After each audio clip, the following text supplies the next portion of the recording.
हजारों साल पहले राजा विक्रम के पास एक चमत्कारिक बोतल थी। उसके अंदर एक जादुई औरत थी, जिसके जादू का इस्तेमाल राजा अपने दुश्मनों को मारने के लिए करता था। एक दिन राजा विक्रम के कहने पर उस औरत ने दरबार के एक पंडित को वो बेगुनाह होते हुए भी जहर दे दिया। पंडित ने मरते वक्त उस औरत को श्राप दिया, ए जादुई औरत, मैं तुम्हें श्राप देता हूं कि अब से जो भी व्यक्ति तुम्हें बोतल के बाहर बुलाएगा वो खुद तुम्हारा शिकार हो जाएगा। और अब से तुम जादुई औरत नहीं, शैतानी चुड़ैल बन के बाहर आओगी, बोतल की चुड़ैल। इस घटना के बाद राजा विक्रम ने उस बोतल को तहखाने में छिपा दिया। दिन बीतते चले गए। राजा बहुत नाखुश रहता, क्योंकि पंडित के श्राप देने के बाद उसने जादुई औरत को बाहर बुलाना बंद कर दिया था। एक रात जब राजा अपने कमरे में आराम कर रहा था, तभी उसके भाई अकरम ने उसके महल पे आक्रमण किया। घमासान युद्ध हुआ और राजा विक्रम हारने लगा। अब उससे रहा नहीं गया और वो बोतल ढूंढने के लिए तहखाने की ओर भागा। बोतल तहखाने में एकदम अंदर छिपाई थी। राजा ने उस बोतल को लिया और खोलने ही जा रहा था कि एकदम से रुक गया। उसे पंडित का श्राप याद आया और वो डर गया, पर थोड़ी देर बाद उसने हिम्मत करके वो बोतल खोलने का तय किया। उसने एक हाथ में बोतल पकड़ी और दूसरे हाथ से बोतल के मुंह पर मारने लगा। कुछ ही देर बाद बोतल में हलचल शुरू हुई। राजा को लगा कि अब जादुई औरत फिर से बाहर आ जाएगी, पर अचानक बोतल का रंग बदल गया और देखते ही देखते बोतल से धुआं निकलने लगा। राजा विक्रम ने इसकी बिल्कुल भी उम्मीद नहीं की थी। अरे, ये क्या हो रहा है? ऐसा तो पहले नहीं होता था। लगता है ये उस पंडित के श्राप का ही असर है। मतलब अब इस बोतल से चुड़ैल निकलेगी। राजा विक्रम डर गया और उसने वो बोतल वहीं फेंक दी, पर धुआं फिर भी निकल रहा था। राजा दरवाजे की तरफ भागा, पर दरवाजा अचानक से बंद हो गया। उसने पीछे मुड़कर धुएं की ओर देखा। धुएं में एक चुड़ैल की परछाई दिखने लगी और उसके जोरों से हंसने की आवाज तहखाने में घूमने लगी। राजा विक्रम उस आवाज से और भी डर गया। अब धीरे धीरे धुआं कम हुआ और वहां एक खतरनाक चुड़ैल दिखने लगी। कैसे हो महाराज? बहुत दिनों बाद याद किया मुझे। आज मैं आपसे नहीं पूछूंगी कि किसे सजा देनी है, क्योंकि मैं जानती हूं आज मेरा शिकार आप खुद हो। आप खुद मेरे पास आएंगे या मैं वहां आऊं? खबरदार, जो तुम मेरे पास भी आई तो मैं तुम्हारा महाराज हूं। तुम मुझे नहीं मार सकती। आप उस बोतल की औरत के महाराज थे। मैं बोतल की चुड़ैल हूं और मेरा कोई महाराज नहीं है। जो भी मुझे बाहर निकालेगा वो मारा जाएगा।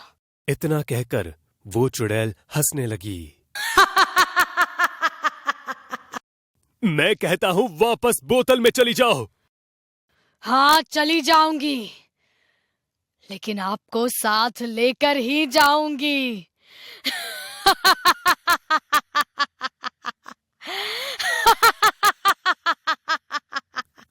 चुड़ैल एकदम से राजा के पास गई और अपने हाथों से उसे जकड़ लिया। राजा ने निकलने की बहुत कोशिश की, पर वो निकल नहीं पाया। चुड़ैल फिर से धुआं बन गई और राजा को लेकर उस बोतल में चली गई। बोतल पहले जैसी होकर वही तहखाने में पड़ी रही। बाहर दरबार में अकरम को नया राजा घोषित कर दिया गया। राजा विक्रम ये राज्य छोड़कर भाग गए हैं, क्योंकि अगर वो नहीं भागते तो निश्चित ही मेरे हाथों से मारे जाते। प्रधान जी, राज्य का प्रधान आगे आता है। अब मैं उस नायाब बोतल को देखना चाहूंगा जिसकी मदद से विक्रम ने इतनी लड़ाइयां जीती है। मैं भी उस जादुई औरत का करिश्मा देखना चाहूंगा। महाराज, उस बोतल को श्राप दिया है। जो कोई उसे खोलेगा वो उस चुड़ैल के हाथों ही मारा जाएगा। ये जरूर झूठ बोल रहा है। ये नहीं चाहता कि मैं उस बोतल को देखूं। मैं कुछ सुनना नहीं चाहता। जाओ और बोतल लेकर आओ।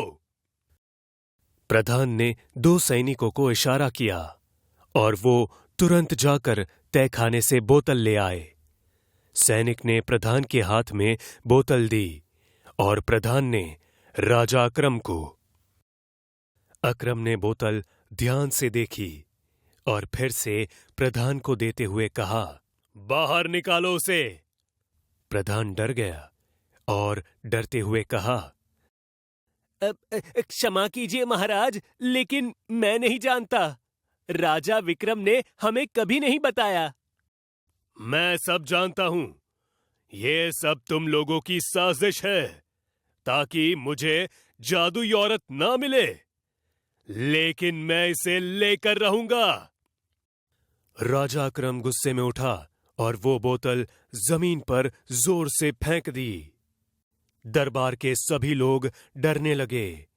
बोतल जमीन पर गिरने के कारण वो टूटने लगी और एकदम से फट गई। फटने के कारण उसमें से धुआं निकलने लगा। उसे देख अकरम भी थोड़ा डरने लगा।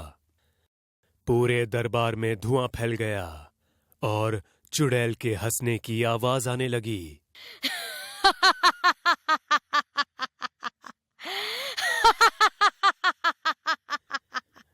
धुएं के हटते ही जमीन पर राजा विक्रम की लाश दिखाई दी और उसके ऊपर पैर रखकर एक चुड़ैल खड़ी थी। उस चुड़ैल को देखकर दरबार के सभी लोग डर गए और महल के बाहर भागने लगे।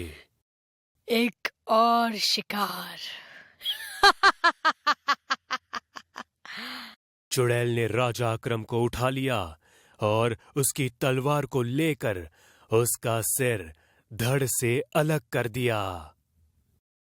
चुड़ैल ने तलवार में राजा अकरम का सिर फंसाया और सिंहासन पर रख दिया। चुड़ैल अड़कर बाहर आई और अपने मुंह से आग बरसाकर पूरे महल को आग लगा दी। महल जलकर खाक होने लगा। चुड़ैल खुले आसमान में उड़ने लगी।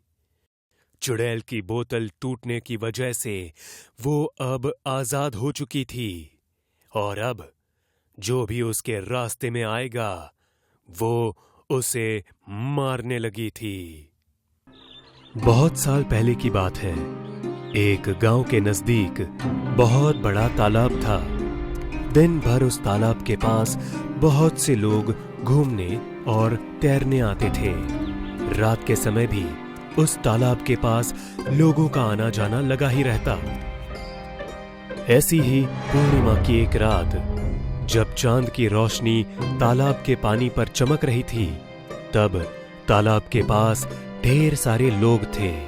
उनमें तन्वी और मिनी तालाब के किनारे गप्पे लड़ाते हुए घूम रही थी। बात करते करते तन्वी का पैर फिसला। तन्वी तालाब में गिर गई। उसे तैरना नहीं आता था।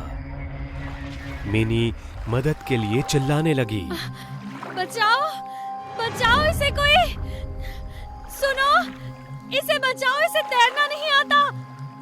तन्वी और मिनी की आवाज सुनकर वहां के सारे लोग तालाब के किनारे इकट्ठा हो गए, पर रात का समय होने की वजह से लोग पानी में उतरने से डर रहे थे। तन्वी डूबने लगी थी। सब लोग सिर्फ देख रहे थे। तन्वी पानी में से गुस्से में बोलने लगी, आज मुझे बचाने से इनकार कर रहे हो, ठीक है, पर एक बात याद रखना, मरने के बाद जिस किसी की परछाई इस तालाब के पानी में गिरेगी, उसे भी इस पानी में अपनी जान देनी होगी। तन्वी ने जोरों से चिल्लाना शुरू किया और उसके आसपास पानी का एक भंवर तैयार होने लगा। लोग डर के मारे पीछे हटने लगे। उस भंवर ने तन्वी को अंदर खींच लिया और पानी शांत हो गया।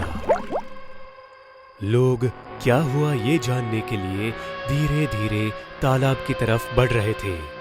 इतने में तालाब से चिल्लाने की आवाज आई, याद रखना, परछाई। सारे लोग डरकर गांव भाग गए और उस रात से तालाब के नजदीक लोगों ने आना जाना बंद कर दिया। उस घटना के बाद तालाब की सारी रौनक चली गई और वो एक भूतिया जगह बन गई। उस तालाब के थोड़ी दूर से गांव जाने का एक कच्चा रास्ता था। लोग वहां से भी गुजरने से डरते थे। एक रात मनीष और आमिर बाइक से गांव की तरफ जा रहे थे। मनीष बाइक चला रहा था, पर जाते जाते वो तालाब के रास्ते पर रुके। वो जिस जगह पर रुके वहां से दो रास्ते गांव की तरफ जाते थे। अरे भाई, रुक क्यों गया? चल तालाब के रास्ते से। अरे भाई, मरना है क्या? तुझे पता नहीं तालाब में क्या हुआ है? अरे कितने महीने हो गए उसे? कुछ नहीं हुआ अब तक गांव में, और वैसे भी ये शॉर्टकट है, मुझे जल्दी घर पहुंचना है भाई। अरे पर कुछ हुआ तो? अरे कुछ नहीं होगा, मैं तू चल, डर मत, चल चल जल्दी चल। मनीष ने ना चाहते हुए भी तालाब के रास्ते से बाइक को घुमाया। मनीष और आमिर दोनों ही तालाब के रास्ते से बाइक पर जा रहे थे। जैसे ही तालाब दिखा, मनीष बार बार तालाब की तरफ देख रहा था और इसकी वजह से बाइक ठीक से नहीं चल रही थी। आमिर का ध्यान मनीष की तरफ गया। अरे क्या कर रहा है? सामने देख के चला ना। मनीष होश में आकर सीधे देखने लगा। उसी वक्त तालाब के पास की झाड़ियों से कुछ आवाज आई। दोनों ने तालाब की ओर देखा। तालाब की सतह पर उन्हें एक चुड़ैल की परछाई दिखाई दी। दोनों बहुत डर गए। मनीष ने डर की वजह से बाइक को भगाना शुरू किया और वो बार बार उस परछाई की तरफ देख रहा था। रफ्तार और मनीष का ध्यान भटकने की वजह से बाइक का संतुलन बिगड़ा और वो गिर गए और तालाब में गिरते गिरते बच गए। दोनों ही तालाब के किनारे पर आकर रुक गए और उनकी परछाई पानी के ऊपर पड़ी।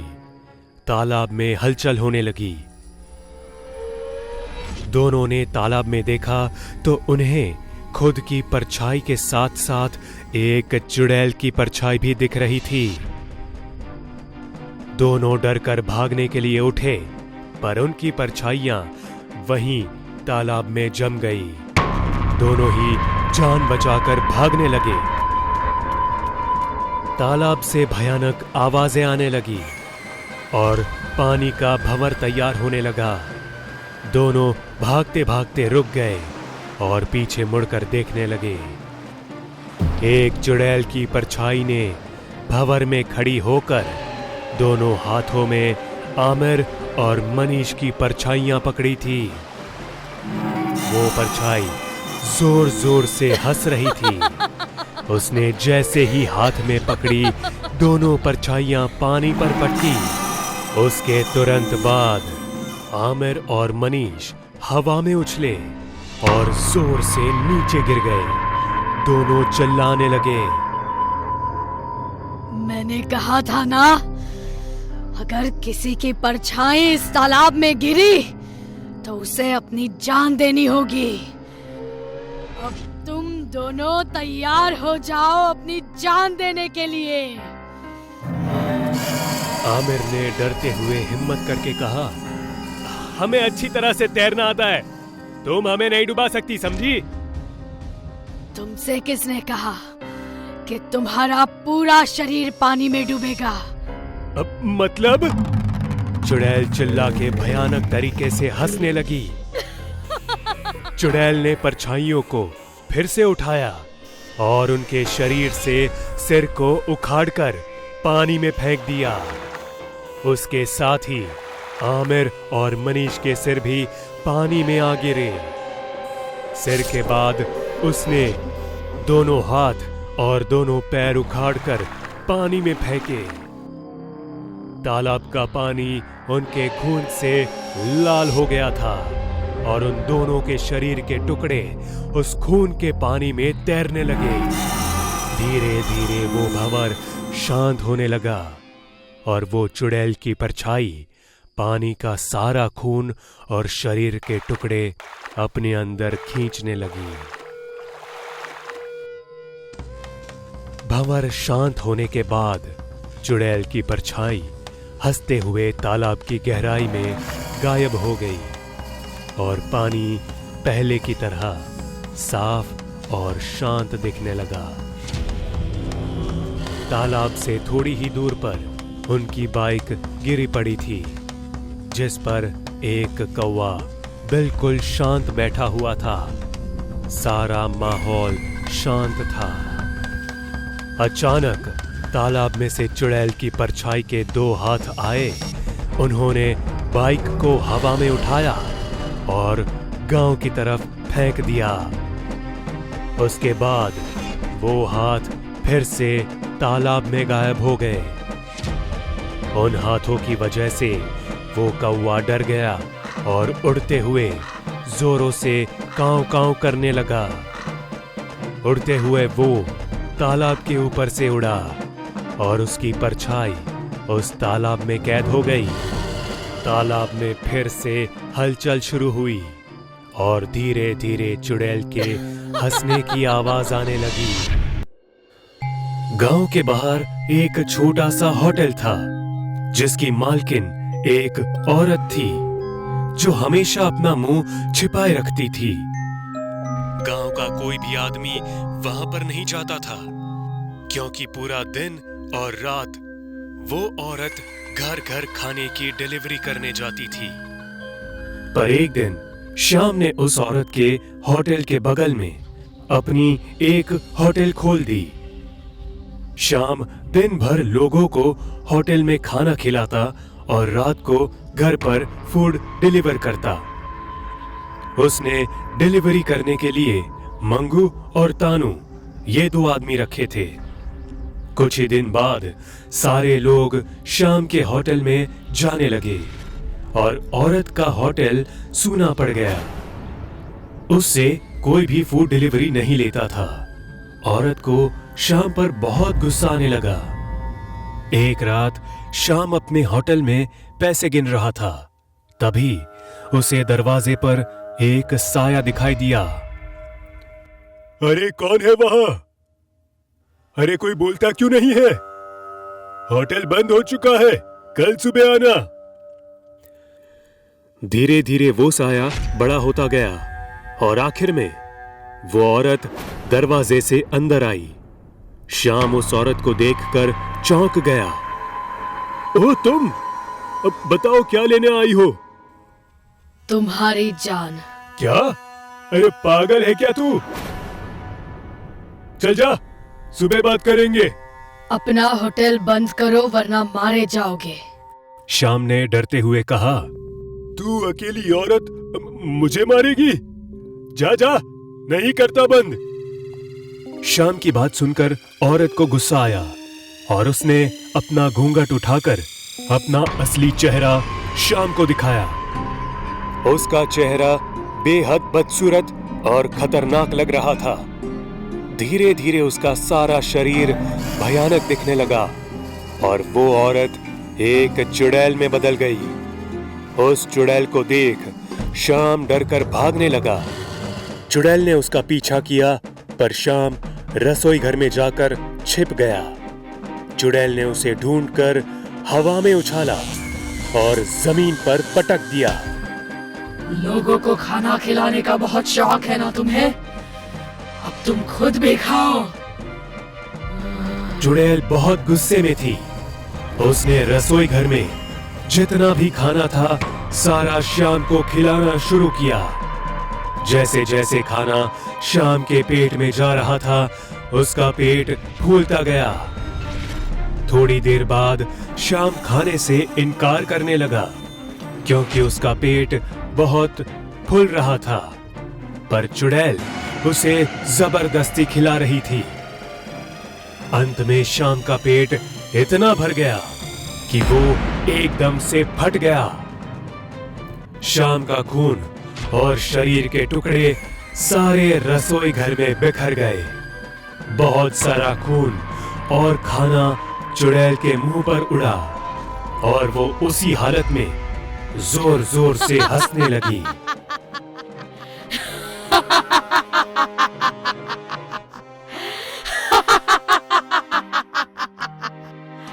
मंगू और तानू अपनी अपनी साइकिल पर फूड डिलीवरी करने गांव की तरफ बढ़ रहे थे। तभी अचानक उन्हें सामने से एक साया उनकी तरफ आता दिखा। मंगू ये देखकर डर गया। अरे सामने भूत है, चल वापस चलते हैं। हाँ बे, भूत नहीं, गांव का ही कोई है। खाना कब तक मिलेगा ये पूछने आया होगा, चल। दोनों ही आगे बढ़ते रहे और वो साया भी उनके नजदीक आता गया। कुछ देर बाद वो साया अचानक से गायब हो गया। अब की बार मंगू और तानू दोनों ही डर गए। दोनों बीच में ही रुक गए। भाई तानू, ये क्या हो रहा है हमारे साथ? अरे मुझे भी समझ में नहीं आ रहा क्या हो रहा है। वो दोनों वहीं पर बीच रास्ते में खड़े थे कि अचानक से ऊपर से वो औरत उनके सामने उड़ती हुई नीचे आई। मंगू डर के मारे चिल्लाने लगा। चुप हो जाओ, ये सब खाना मुझे दे दो और भाग जाओ यहाँ से। नहीं नहीं, हम नहीं देंगे, ये गांव वालों का है और मालिक ने हम पर जिम्मेदारी दी है। ठीक है, तो तुम्हें भी तुम्हारे मालिक के पास भेजना पड़ेगा।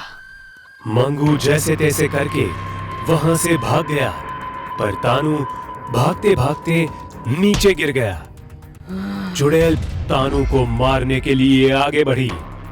चुड़ैल ने तानू को हवा में उठा लिया और दोनों साइकिल उस पर दे मारी। इसकी वजह से तानू बहुत घायल हुआ, पर मरा नहीं। उसको जिंदा देखकर चुड़ैल ने फिर से दोनों साइकिल उस पर फेंकी और उसे अधमरा कर दिया। तानू का बहुत खून बहने लगा और आखिर में चुड़ैल ने तानू को जान से मारने के लिए उसे एक पत्थर पर फेंक दिया। सर पर चोट लगने की वजह से तानू वहीं पर मर गया। चुड़ैल ने सारा खाना लिया और एक एक करके उसे देखने लगी।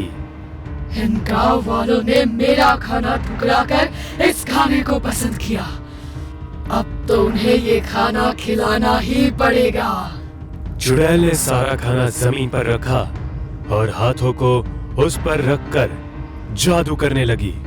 धीरे धीरे चुड़ैल के हाथों से धुआं निकलने लगा और वो पूरे खाने पर फैल गया। ये देखकर चुड़ैल जोरों से हंसने लगी।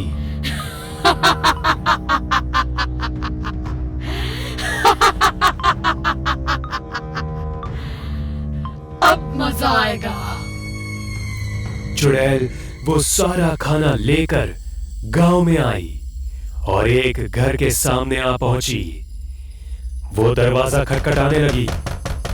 एक आदमी ने वो दरवाजा खोला। वो उस औरत को देखकर चौंक गया। मगर हमने तो तुमसे नहीं, श्याम से खाना मंगवाया था। ये उसी होटल का है, बस मैं देने आई हूं। वो आदमी खाना लेकर अंदर चला गया और उसी तरह वो चुड़ैल फिर से औरत बनकर एक एक घर में जाकर खाना देने लगी। जितने भी लोगों ने खाना मंगवाया था वो सब खाना खाकर जो सो गए तो सुबह उठे ही नहीं, क्योंकि उस चुड़ैल ने उस खाने में जहर मिला दिया था। उस हादसे के बाद लोगों ने चुड़ैल के होटल से खाना मंगवाना बंद कर दिया।